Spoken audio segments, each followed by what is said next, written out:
નમસ્કાર દર્શક મિત્રો, અમારી યુટ્યુબ ચેનલમાં તમારું સ્વાગત છે।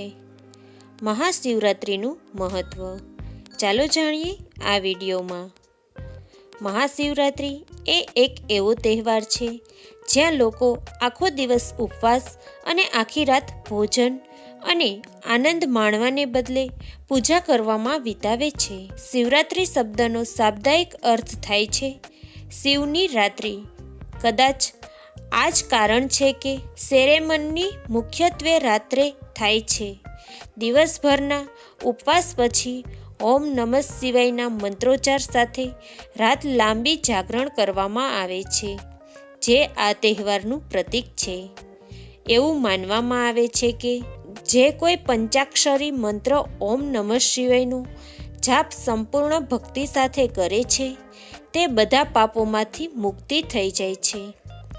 તે મુક્તિ પ્રાપ્ત કરે છે, જેનો અર્થ છે કે તે જન્મ અને મૃત્યુના ચક્રમાંથી મુક્ત થાય છે। કહેવાય છે કે આ શુભ દિવસે ભગવાન શિવે દેવી પાર્વતી સાથે લગ્ન કર્યા હતા।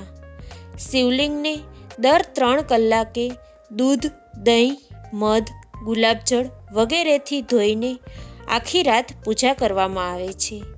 જ્યારે ઓમ નમઃ શિવાય મંત્રનો જાપ ચાલુ રહે છે, લિંગમને બાલના પાનનો પ્રસાદ ચડાવવામાં આવે છે। બાલના પાંદડા ખૂબ જ પવિત્ર છે, કારણ કે એવું માનવામાં આવે છે કે તેમાં દેવી લક્ષ્મીનો વાસ છે। મોટાભાગના અન્ય ભારતીય તહેવારોથી વિપરીત ભક્તો મહાશિવરાત્રિ પર સખત ઉપવાસ કરે છે।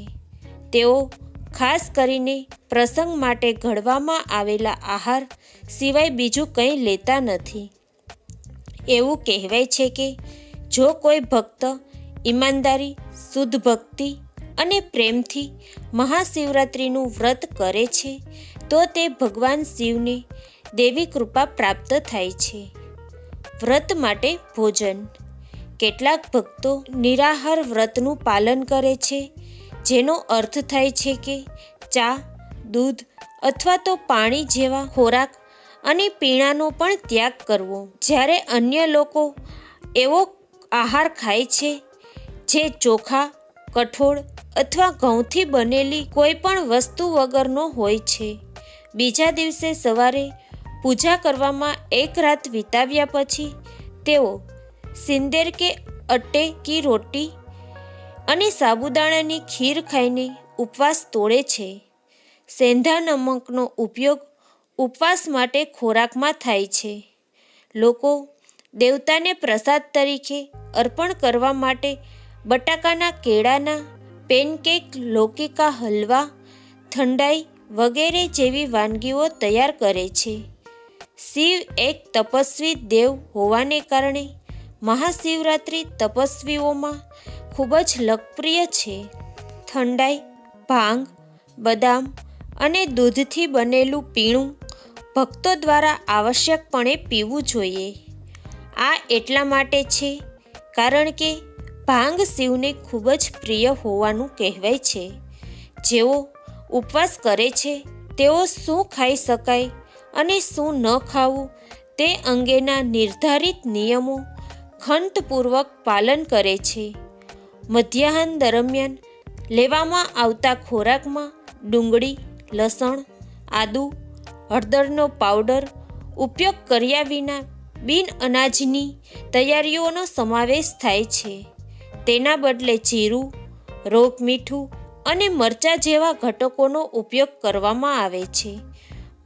પૂરીઓ રાજગરાના લોટનો ઉપયોગ કરીને બનાવવામાં આવે છે। રાજગરાનો શીરો, હલવો બનાવવામાં આવે છે, જેમાં દાળનો ઉપયોગ કર્યા વિના મીઠાઈ દૂધની હોઈ શકે છે। રાત્રિ દરમિયાન ભોજન લેવામાં આવતું નથી। આખી રાત લિંગની પૂજા કર્યા પછી બીજા દિવસે સવારે ઉપવાસ તોડવામાં આવે છે। મિત્રો, મારો આ વિડીયો જો તમને ગમ્યો હોય તો પ્લીઝ લાઈક, શેર અને સબસ્ક્રાઈબ કરવાનું ભૂલશો નહીં।